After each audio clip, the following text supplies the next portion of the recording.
that, no? Hinihingi natin lahat kung pwede, ibigay ni Mama Mary. Yun din po ang purpose bakit kami nagdadasal, di ba? Para makatanggap kayo sa ating mga hinihingi. That's why prayer of the Rosary is not only for asking, it's also thanksgiving. We have to thank God for all the blessings we receive, not only good things, but also bad things. Salamat po sa mga suffering. Salamat po Mama Mary sa mga suffering na pinagdadaanan ko at nalagpasan ko. So I'm ready to accept another suffering. It's an act of the will of God in order for us to grow. Second, for spiritual growth. Ano ba mangyayari sa ating pag tayo magdadasal ng Santo Rosario? Every time we pray the Rosary, we are mystically transported to the side of Mary. And once, kung nandun ka na sa tabi ni Mama Mary, it is now the job of the Holy Spirit and Our Lady to mold us. Because the Rosary is a school of holiness. Isang paaralan na para sa kabananan. So once we're transported to the side of Mary when we're praying the Rosary, then Our Lady will mold us not to be like her, but to be like her Son. She will mold us to be Christ-like.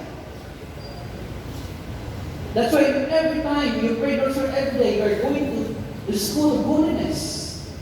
Papasok ka sa paaralan ng kabanalan. When you pray the Rosary every day, you're going to school. Who is your teacher? Our Lady. No, Mary is your teacher. So kung hindi ka mag-rosary, hindi ka papasok sa paaralan. Nagkakati classes ka. Kung hindi ka mag-uod na maayos. No? Present sa Monday, present sa Tuesday hanggang Friday. Tapos pasok na naman sa Saturday. No? The Rosary is a school of holiness. That's why he who pray most, receive most. Kung sino yung nagdadasal palagi, lagi makakatanggap. Bakit tayo pulubi sa grasya ng Diyos? Dahil hindi tayo nakinig.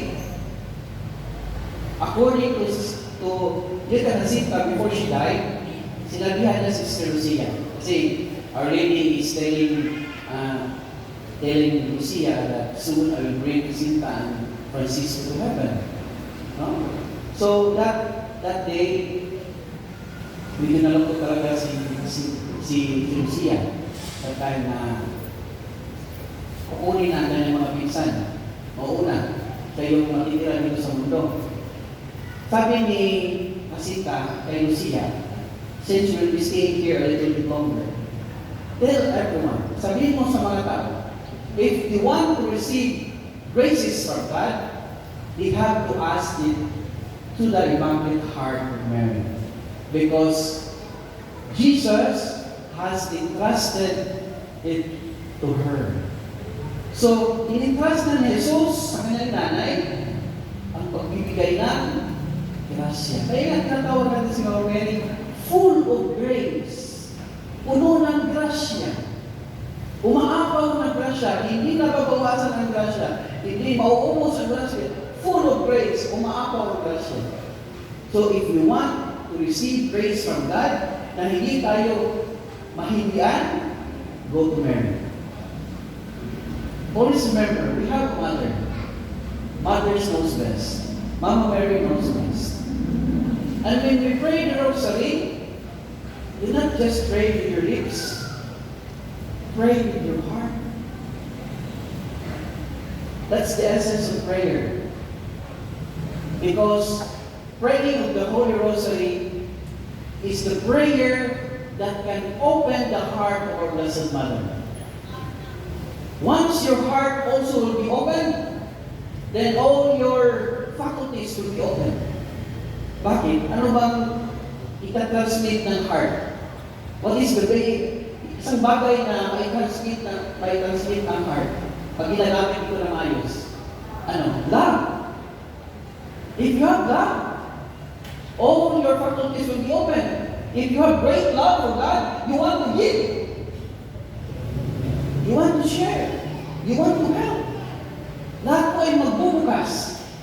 basta ang gamitin mo ang puso mo. So when you pray, pray with your heart. Hindi na yung lip service. Pray with your heart. Kaya tayo nag-uusap ito, heart to heart. Puso niyo mga ganyan ang usapan natin dito. If you want that your request to God will be answered, pray with your heart. Go to school every day. Pray the rosary every day. He who pray most, receive most. And the last day, we pray the rosary for peace. Tayo pinagdasal sa rosaryo para sa kapayapaan at matigil na po ang digmaan. Hindi lang po digmaan doon sa kalawakan o digmaan sa ibang bansa. Even inside our home, there are wars. Nanay, kalaban si tatay. Kapatid, kalaban si tatay. Anak, kalaban si nanay. Those little wars can be stopped by praying the rosary. Can you imagine, isang buong bahay, araw-araw ang ingay-ingay, tapos merong magdadasal sa Santo Rosario, di ba? Merong ceasefire. Kasi merong magdadasal. Ceasefire muna, nagdadasal si nanay. No? Lahat ng mga kalaban nandun, umakyat sa second floor. Kasi si nanay nasa ground floor, nagdadasal sa Santo Rosario. Tapos laging tumitingin, hindi pa tapos si nanay, hindi pa tapos. Pagtapos na, yan pa bumaba. For us who are praying the rosary, if we want to convert those sinners, yung mga nasa second floor, bababa yun, para mag-join sa iyo, magdasal ng rosaryo, after you pray the rosary, huwag mong pagalitan. Sabihin mo, mga anak, baba na kayo, kain na tayo. Uy, ang bait ni nanay. Nagdasal ng Santo Rosario, nakain pa kami pagkatapos. You do it every day. Little by little, those people on the second floor will go down and will stay beside you and will join the rosary with you. Bakit? The fruit of prayer is good works. Hindi yung pagkagalitan mo ang mga tao dahil hindi nagdadasal. Where is the fruit? Where is the fruit? Where is the good fruit of your prayers? Kaya na, napakalaking question mark sa mga tao na laging pumupunta sa simbahan, laging nagdadasal ng Santo Rosario, pero yung mga ugali, hindi makain ng aso. Where is the fruit? A person knows how to pray well, knows how to live well. Kung ikaw'y maayos na nagdadasal, marunong din ayusin ang buhay mo. The fruit of prayer is good works. And when you pray, pray with your heart. And another thing, bakit importante ang rosaryo? Dahil po dito. One of the factors to attain this, the consecration of Russia for Immaculate Heart, tapos na po yun. And the communion of first Saturdays. Binanggit ito ni Mama Mary, July 13, 1917. Isang beses lang po na binanggit during the operation. After that, hindi na niya binanggit. Because on the 6th month of October, she said, on the 7th, I will come back. Babalik ako. On the 7th time. And this is the 7th time when Lucia entered the monastery. Pumasok siya sa Dorothean Sisters, doon sa Nueva Spain. Upon also the instruction sa kanyang bishop. Doon sa Dorothean Sisters, nung novice pa si Lucia, nagpakita ang batang Jesus, kanyang nanay. Kami ni Father Carolina, ang una nagsasalita, ang batang Jesus. Have compassion on the heart of your Blessed Mother na nalimutan mo na maraming tinik because of the sins of humanity and those ungrateful people na laging nagpapakasala. And not even one of them try to pull it out. At least, you try to console her. So, after that, nagsalita na naman si Mama Mary. Tapos na si Jesus, si Mama Mary. Look at my daughter. My heart is full of thorns because of the sins of humanity. So Our Lady is requesting. So this first Saturday devotion is the forgotten part of the message of Fatima. Ito po ay nakalimutan. And we speak about first Saturday, it's all about reparation. Repair. Reparation is very essential for salvation. Repair. Just like what Our Lady, when Lucia asked Our Lady during the apparition na maraming mga tao sumasama sa amin ngayon. Some wants to be cured, some gano'n-gano'n, ang dami mga addiction. Anong sagot ni Mama Mary? Yes, others will be cured, but others also not. They must amend their lives. Ibig sabihin sa amend their lives, repair their lives. Amend their lives and ask forgiveness for their sins. So Our Lady is telling us to go to confession. Then they will be cured. Yun ang partida ni Mama Mary. Gagaling sila sa baguhin nila ang kanilang buhay, bumalik sa Diyos, and within the year, gagaling sila. Maybe, in reality also, maybe nangyayari din yan sa atin. Ang dami natin mga sakit dahil yan sa ating mga kasalanan. Maybe, the best doctor we can have is our God. Go to confession. Go to the sacraments. Go back to the sacraments. And we will be cured. Baka gagaling ka. Baka ang source ng sakit natin, yung mga heartache, mga anger, mga galit. No?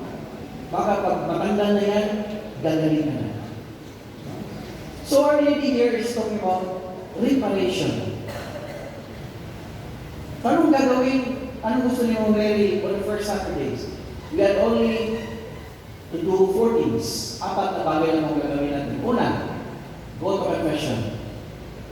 Pangalawa, receive Holy Communion. Pangatlo, pray 5 decades of the Rosary. At pang-apat, do the 15-minute meditation. And with the intention, making reparations for the sins committed against her Immaculate Heart. And gagawin ito in 5 consecutive first Saturdays.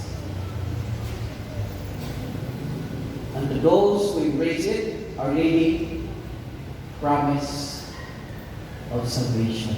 She will assist us at the hour of death. Nasisiguraduhin talaga ng ating nanay na hindi tayo pupunta sa impyerno. Isusure po talaga ni Mama Mary na when you die, I will assist you that you will enter heaven.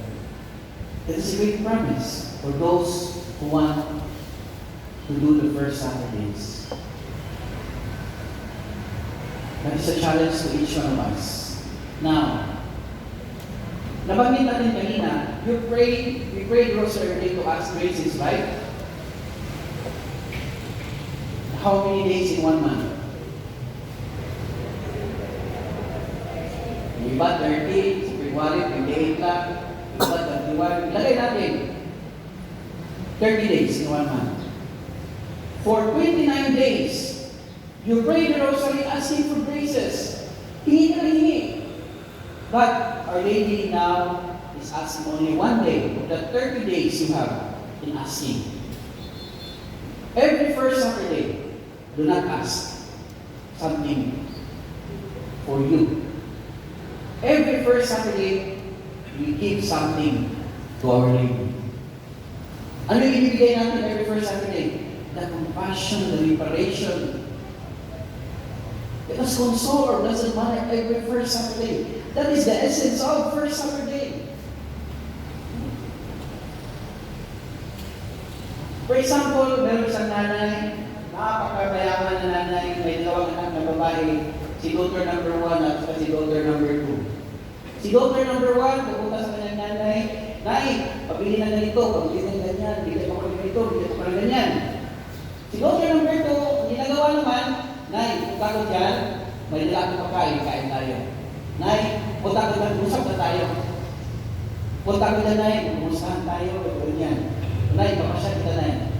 So saan kaya, in the matter of relationship towards our Blessed Mother, towards Jesus, saan kaya tayo?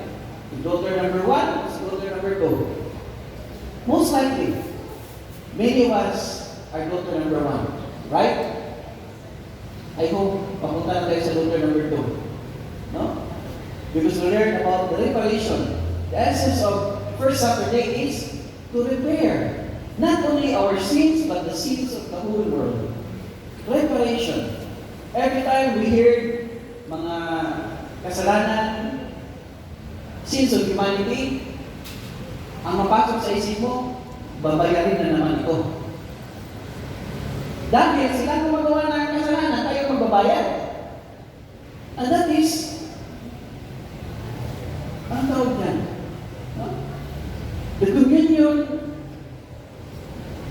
of saints, na kung may taong nagawa ng kasalanan, apektado tayo.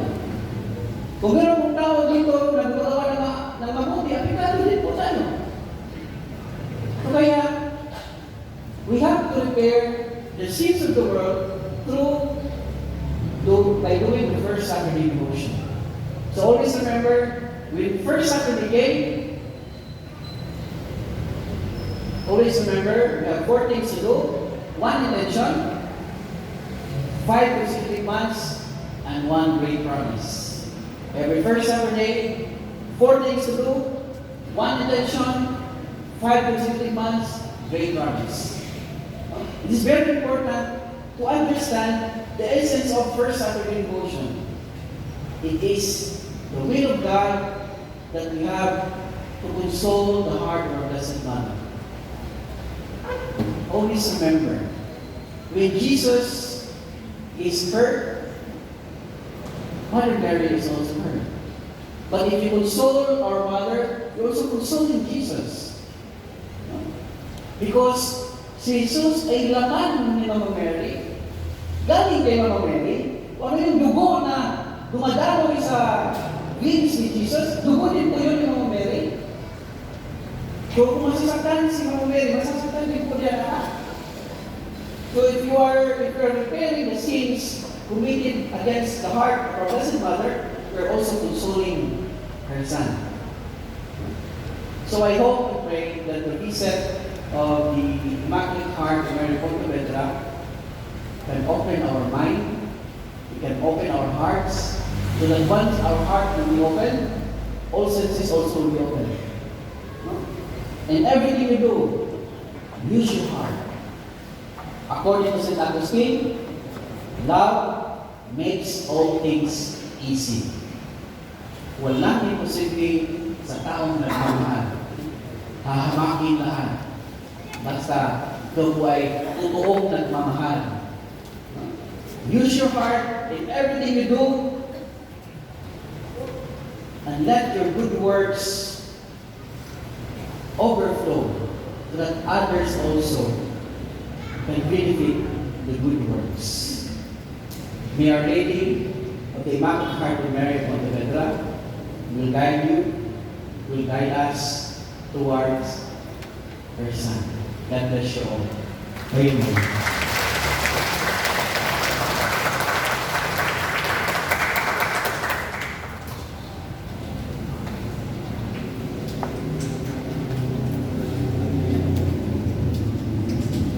Before I forgot, to those who want to sanctify, to repair the sins, or to do the First Saturday, we have plans here. Plans for Radio Fatima. Nandito po ang we promise to pray the rosary every day. We do our duties and responsibilities according to our state of life in a holy manner, according to the will of God. And then consecrate ourselves to our Lady by wearing the brown scapular. So, sino po sa inyo dito ang walang scapular? Scapular na. Ito maliit na to. But this is part of the message of Fatima. Ang dami pa. Maybe kasi hanggang anong oras kaya day to Father? Hanggang we have 3 days more, 2 days. So kung okay po sa inyo, Father, we have scapulars. I-invest po natin ang mga taong walang scapular. Maybe tomorrow or we have mass this afternoon. So lahat po na magsisimba this afternoon, ang walang scapularyo, susuotan po ng scapularyo. Libre ang scapularyo po, walang bayan. The promise of salvation pa rin yan, ang binigay ni Mama Mary. Ito talaga si Mama Mary, mahal na mahal tayo. Lahat ng paraan para tayo makapunta ng langit, ginagawa na niya. The scapular is a form of consecration to our Blessed Mother. Meron pong promise ng scapularyo. To those who wear the scapular and will die wearing the scapular will not suffer eternal fire. Ibig sabihin, hindi tayo mapupunta sa impyerno pag tayo nagsuot dito at namatay na nagsuot. Paano natin ma-receive yung promise ni Mama Mary o Lady of Mount Carmel? Dadaan tayo sa tamang proseso. Ang unang scapular mo, dapat pari po ang nagsuot. Ito po sinusuot ng pari kasi meron po enrollment ng brown scapular. Tapos, i-bless ka mismo ng pari, yan yung susuot, tapos yung scapular mo witness, then i-invest ka.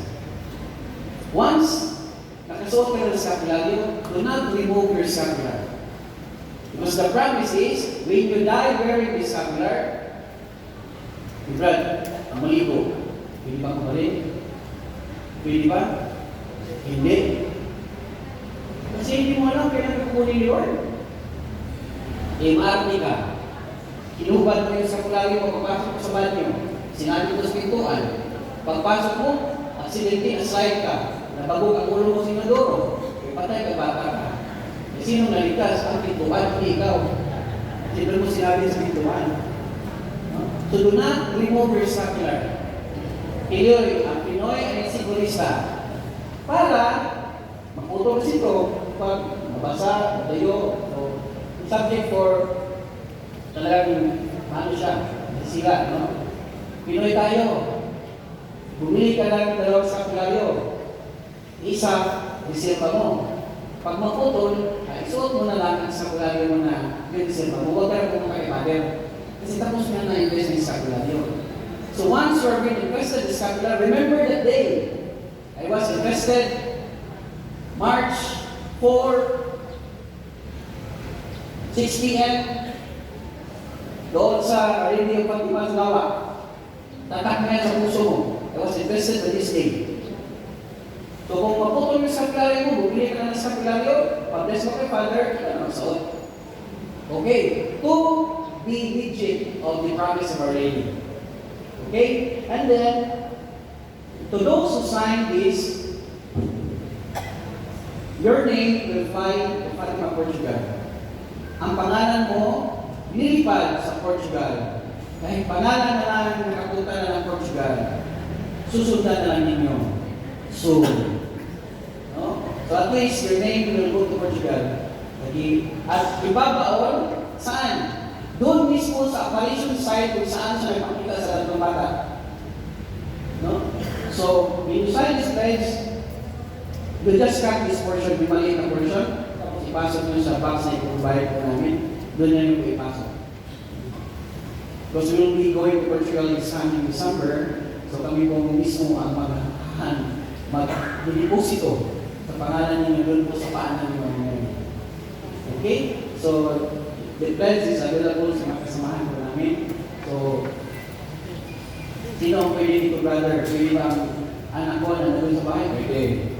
Explain mo ang pledge. Huwag mo papirmahin, hindi mo na-explain. No? Okay. Thank you and good afternoon.